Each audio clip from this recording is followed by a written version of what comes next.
More than anything else, trust and credibility is very important. Because if you have that, then you can win through a lot of hurdles. Ideally, the fund should be a tax pass-through structure. Welcome to Times Online.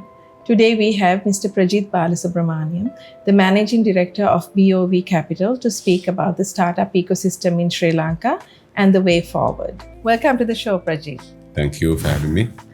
To start off with, you have exited the BOV Capital's first fund and you're planning to exit the second fund. What are the plans for your third fund? So Fund 1 is not fully exited. We have one or two companies that we need to still exit, and most of it is done. And I'll tell you, the problem with exiting these companies is lack of capital. Right? So that's the biggest lesson we have learned in the last 15 to 20 years of angel investing and venture capital funding. That's the biggest lesson we have learned. Since we are the only registered venture capital that puts 100% money into startups. I can't think of anybody else because a lot of others do. There are a lot of family funds who do a little bit of venture funding, but they also are in private equity and in different areas. So I think we need to invite more venture capital companies to come into Sri Lanka. If you take the example of India, 2015, how they became so great with not even one unicorn or one unicorn in 2015 to today, they have almost 150 unicorns. Now, I'm not saying Sri Lanka needs to have unicorns, but let's say we have $100 million companies, right, to exit. So I think that's important to look at in relative terms. And also, we are not India, so I'm not comparing. I'm just taking good examples from there where we can use and take it forward. So what did they do right? So they had the digital infrastructure that was already laid. I think that's what the ICTA is doing today, the digital ministry is doing today, and they're doing a fantastic job. What we are lacking with the digital infrastructure there, we need the second layer. So infrastructure becomes like the highway, right? But then you need all the shops to come on the highway to get commercialized, right? So all the startups become like shops. They use the digital infrastructure to go forward. Now, what are startups lacking? In India, what happened was, first thing they did was SIDBI launched the fund of funds. That paved the path to having the right structures also. We can have several funds, but without the right structure, you can't actually unleash the domestic capital. So unleashing domestic capital came in with fund of funds. Fund of funds came in with the right regulatory structures. So when I talk about structure, I'm talking about a venture capital structure. Our first fund was registered as a private limited company. We end up paying double taxation or triple taxation. So in other words, the fund should ideally be a tax pass-through structure because the investor and the investee are paying taxes. So here, when the fund also gets taxed, all three gets taxed. So it's almost triple taxation. So in India, what they did was, once the tax is paid, they send a certificate out. And with that certificate, the investor can use that certificate and pay the difference. So that way, they only pay tax once. Just to interject, about this structure, about the fund of funds has been discussed about for at least a year or even more, if I'm not mistaken. What is being done about it? We first spoke about it in 2015. So that's 11 years ago. 11 years. Yeah. We had the World Bank come down. We sat with the World Bank and strategized this paper called the Innovation and Entrepreneurship Strategy 2024. And under the Modsit government, we structured this paper. I have no idea what happened in the paper. It's still I still have a copy of it, but it was not executed. From there, and this had everything I'm talking about today, all the problems that we had and that India executed, we could have also done it then, but we didn't do it. I have no idea why, right? So in that paper, again, what I speak about today is all those things, which was spoken about 11 years ago. So nothing new and nothing has changed globally. So if we are to bring in investors into the country, we have to make it very conducive. In India, they're giving tax incentives. Here, I'm not even saying that we should give that because I understand the problems, the revenue problems, the tax revenue issues that we have. Reserves are low, so I understand that. But what we are saying is at least start by not double taxing the people. So what is the response? I must say, over the last 11 years, when I was invited to the advisory of ICTA, and one of the reasons I was invited also to give all these suggestions, and this government has been very forthcoming in terms of implementing things. In fact, I think we were all very enthusiastic in terms of launching it at the Disrupt Asia conference.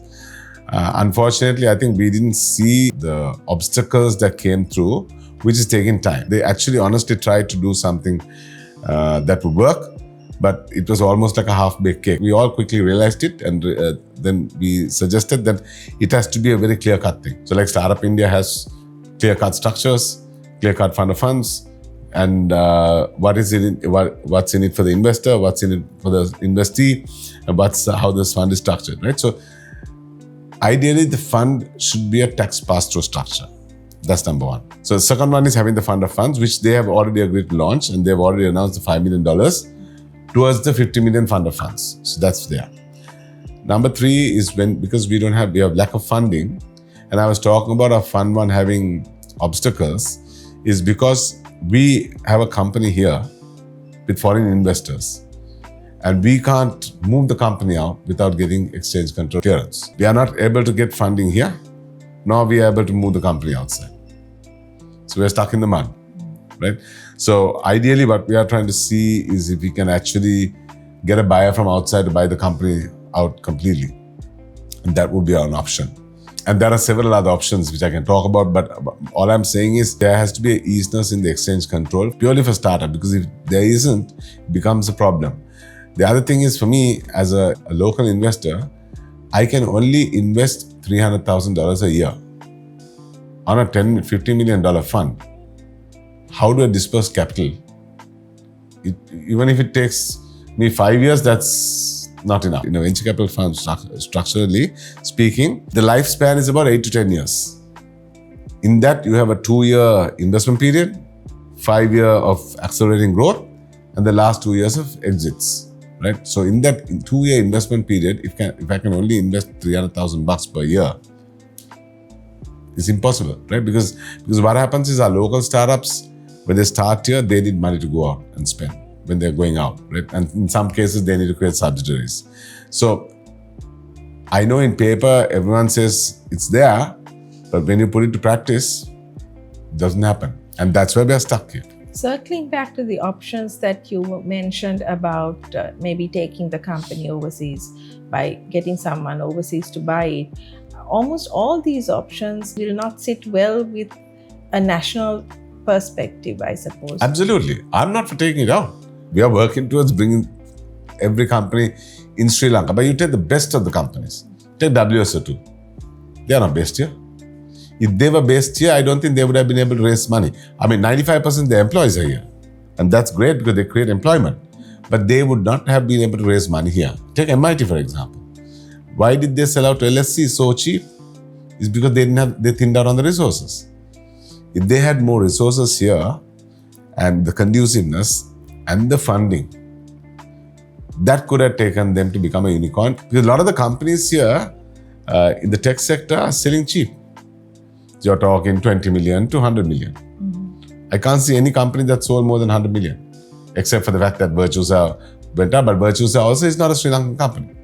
When I spoke to a lot of the industry officials and analysts, what they were saying is that the regulators are very rigid and they are like blinkers on most of the time. Is that true?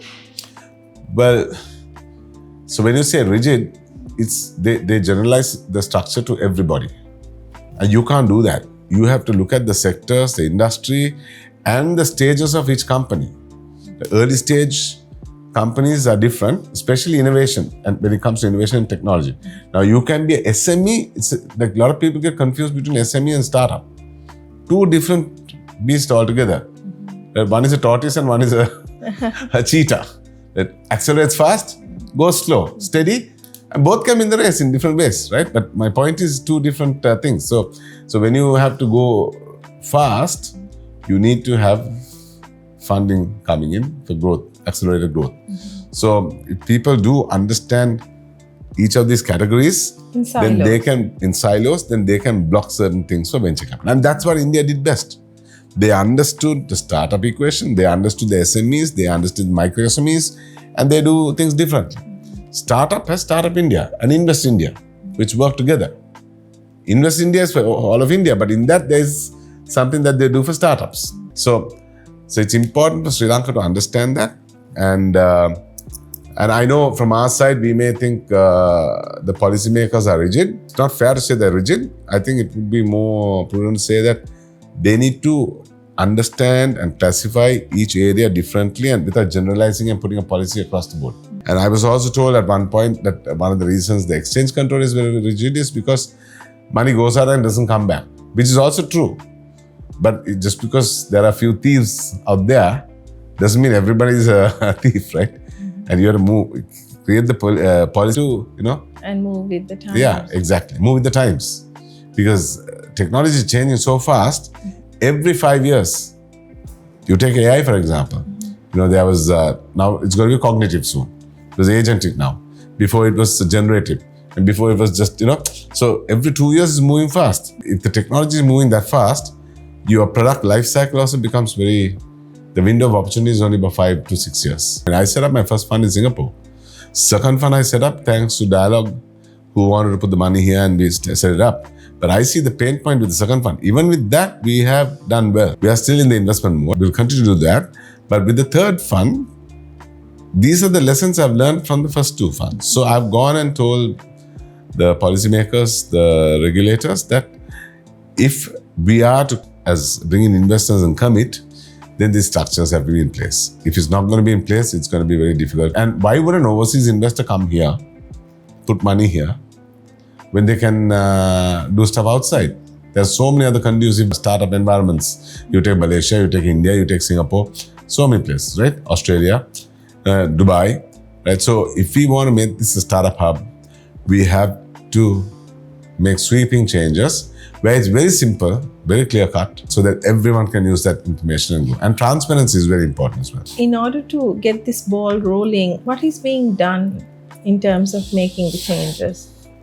So one of the things I can talk about is the tax pass-through structure. I know the ICTA team has been working on it day in, day out. We've tried different things to fast-track the process. Unfortunately, I think it needs to be gazetted, it needs to be passed in Parliament. So for that, it's going to be a sweeping change.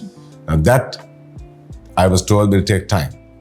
I'm a layman. I can't understand why it would take time when you have a majority government, right? So it's a matter of understanding this, putting it into play, and passing it. It's something that's coming from the private sector.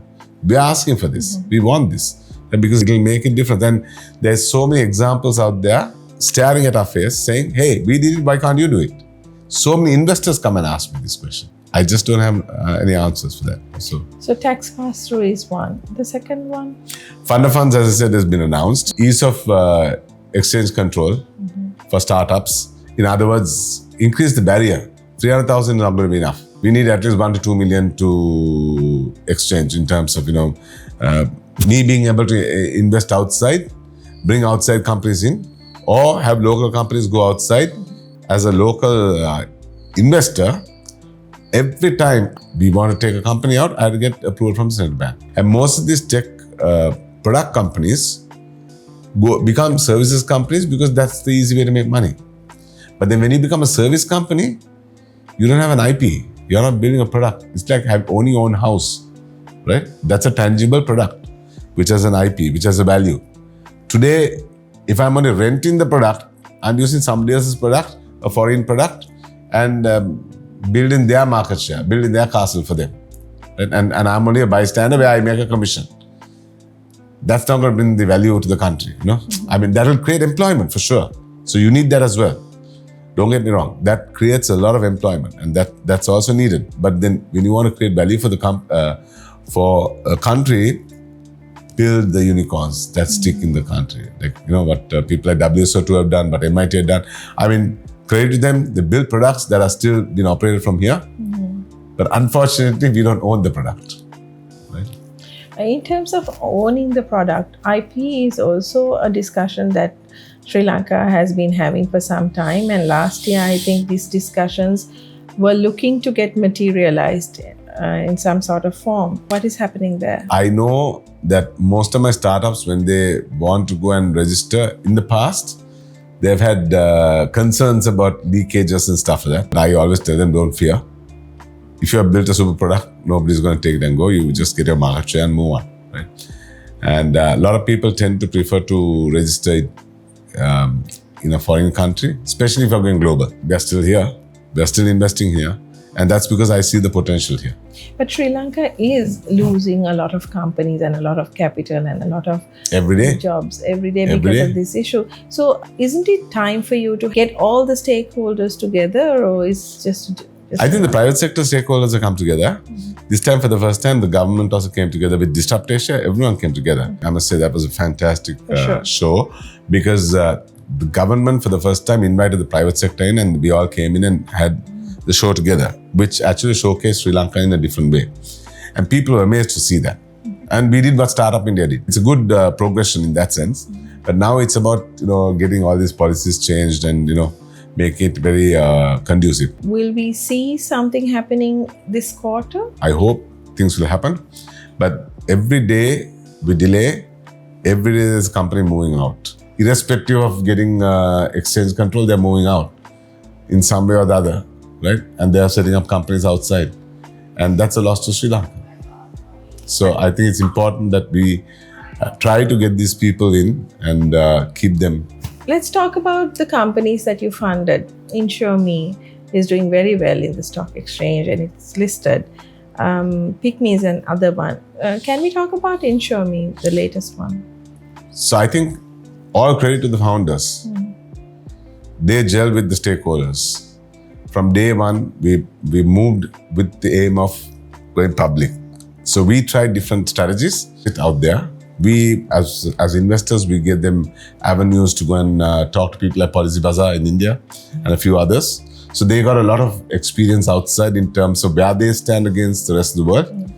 And we took the best decision to go public in terms of looking at the options available to us. And I think that was a good move made.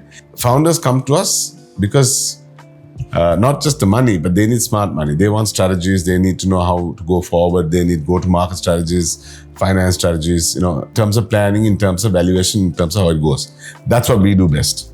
So for me, when the founder came and took the money, they continued to play the same way. There are certain people who tend to change direction. They sometimes may win, sometimes may lose. But what we tell founders is, when if you change, if you and I have a discussion, we'll agree to disagree, that's fine. But we go forward together. And that becomes a win-win situation. So in Insure Me's case, we have also agreed to disagree in many things. But one thing, it showed how in 9+ years, a true startup listed. And that was something I wanted to prove, saying this will work. That's why I thank the entrepreneurs, because we thought we couldn't have done it, right? It was a collective effort and they were agreeable to it, and then we did it, right? So, and this paves the way for others to come in as well. Going forward, are there any other companies that you fund which may list? We have several in our portfolio. We just exited Row Global, and that's another super entrepreneur that we have in our portfolio. So one of my other funds is invested in them. My second fund is invested in them. We exited the first one on them. And Mustafa is a fantastic entrepreneur in terms of keeping head above water. A classic example of going through the 2019 bombs, the COVID, the economic crisis. And the best part is he gave us a fantastic dividend, which is unheard of in a startup world during COVID time, right? So that's how he has worked with us. One of the good things about these entrepreneurs, they learn to work with all the stakeholders. They understand stakeholder value, not just the investor value or entrepreneur value, and that's very important. So you said you have a few companies. Can we see some listing this quarter? Hopefully this year. Ideally, it will be quarter, but you know how delays are. Being a true startup funder, would you like to see a separate board at the stock exchange? Ideally, yes. Ideally with different types of government. I think CAC was looking at having a separate board. So there are discussions. Again, there are, I think, regulatory policy changes have to be made. Regulation has to be changed. So that again requires probably a sweeping change in Parliament, etc. So for that to happen, I'm not sure how fast it can move. From back when you started your startup journey up to now, what are the changes that you see? Has the landscape changed? Absolutely, but not fast enough. The investment landscape is very nascent. There are plenty of startups coming through. When you talk about 2009, when the war ended, we decided to start this. My partner and I were angel investors. He's been an angel investor in globally around the world, and I was an angel investor here. We wanted to set up a structure here to ensure that we have a startup ecosystem here. So in 2009, when the war ended, we decided to create it. We needed to show awareness because people didn't know what a startup was. Even today, people don't know the difference between a startup and a SME. We created Blue Ocean Ventures. BOV Capital was formerly known as Blue Ocean Ventures and Blue Ocean Strategy. Right? And then we changed it to BOV Capital because people started calling me for apartments. And we don't do apartments, right? So, and then they want to tie up with different things, tangible stuff. And we were very clear that we are non-tangible stuff, in terms of tech, innovation, and that's it. So at that point, people didn't even know what an angel investor was. People thought they were all venture capitalists, that there was no venture capital in Sri Lanka. See, there are different types of venture capitals, right? You have a corporate venture capital, which is like a dialogue today. There are family funds that are different. All of them think that they are venture capital, but they are not. Most venture capitals invest in tech and innovation only to try and accelerate, because that's where the growth happens. Private equity is again different. PE is at the mature stages, so you invest in mature companies. What was lacking is before the PE. In a funding cycle, you have all the venture funds are like from incubator fund, accelerator fund, angel fund. Then you have the family, friends and fools in between who put money in, and the angel fund, and then you have the VC fund. VC fund is where we take them out of the valley of death and take them forward. And then we go into private equity deals, mezzanine zone, which is the banks and etc. coming, right? So when I used to investing in at that level, like at the PE or the bank level or the mezzanine zone, it's very difficult to put a hat in this level. Because you're investing in mature companies, bigger companies that are, have profit, and suddenly you're looking at loss-making companies and go, why would I invest in that? But I need a collateral. I need a house before I give you a loan or something like that. Your mindset is very different. You need to understand this asset class totally and understand the nature of how young kids think today in order to invest. And for us, it's all about being black and white in terms of going forward. And if we feel that the person we are investing in does not have that, probably I would say 75% soft skills, which is very important for us, and that's important for in life as well. They need to have the soft skill, right? Be able to go sell, basically be able to account for their actions, be able to be the best salesperson they can be for themselves, selling themselves, things like that. So you look at the attitude, flexibility, and I think more than anything else, trust and credibility is very important. Because if you have that, then you can win through a lot of hurdles. That's what we found in the early stages. They questioned us as to what is it for us to give them money. Because when we went initially with angel funding money, the entrepreneurs were like a bit shocked and concerned as to there must be some cheeky business here, right? And we said, no, nothing cheeky. There's an agreement. We are giving you money. We will take 20%. And they were like stunned. They were not used to it. They were not used to it, right? But we had a trickling effect in the whole thing after we started Venture Engine. Venture Engine today is the largest platform where entrepreneurs and investors come together. We started off with the Indian Angel Network coming in, and they helped. So it's reverse strategy, right? Because locals didn't want to come in. When we brought the Indians coming in, the locals are asking, "Ay, api kaluda," right? So that is reverse psychology, right? So that worked quite well, and it's accelerated in terms of creating awareness. We had several programs, building the investor network, which is the Lankan Angel Network. That was born through the Venture Engine competition. Lankan Angel Network is the only network in Sri Lanka which is not for profit, created by investors for investors. It is a lovely network where anybody and everybody can become an investor and learn on how to invest into this ecosystem. That's how it was created. And we molded it around some of the angel networks around the world, including the Indian Angel Network. The venture capital company that we created is the only one that's incorporated in Sri Lanka, which I can proudly say that we are the only company that invests in startups, 100%. Having been proud of those, I want to ensure that the ecosystem grows, right? So for the ecosystem to grow, you need to have more angel funds, you need to have more venture capital funds. Our first exit, which was Nsinga, Imal's company, he went and created another company called Ifinity. We reinvested our money in that. And he also created a company called Ventures. So our exit money helped him create another venture capital company. I would call it a boutique VC. So this has been our journey over the years. If the founders of Insure Me or Row get good exits, tomorrow they also can start their own boutique VCs. And that's how it goes. Then the local ecosystem starts growing. Then you start basically bringing in the local capital, and unleashing the local capital. So this is happening on our side.